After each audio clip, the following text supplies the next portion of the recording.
A request made from South Carolina could change Medicaid coverage for thousands of low-income parents in the Palmetto State. The state asked the federal government in June for a waiver to close the coverage gap, and the governor is still waiting to hear back from D.C. State House reporter Caroline Yaffa has the latest from Columbia.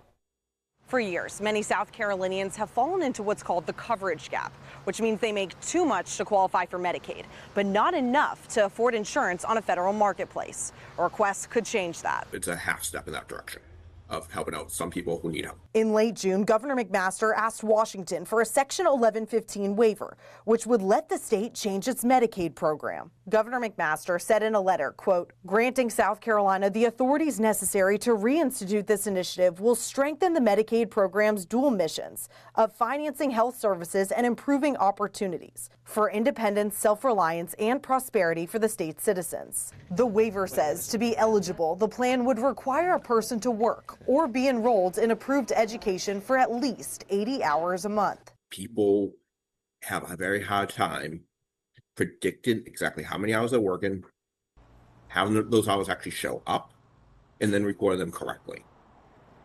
Because one of the things we have to remember, low-wage work is sometimes very unpredictable. Sue Berkowitz with South Carolina Appleseed Legal Justice Center says that requirement could do more harm than good.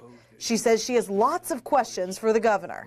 I would ask him to spend a day or two with impacted people and see what barriers are in front of them before you put these barriers up. Anderson says South Carolinians who can qualify and maintain eligibility are much better off. We know from the Oregon Medicaid experiment that health insurance coverage immediately produces substantial mental health gains.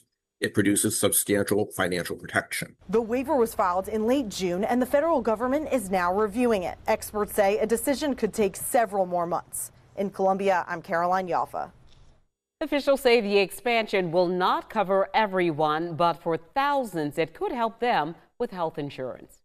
Next on News 2.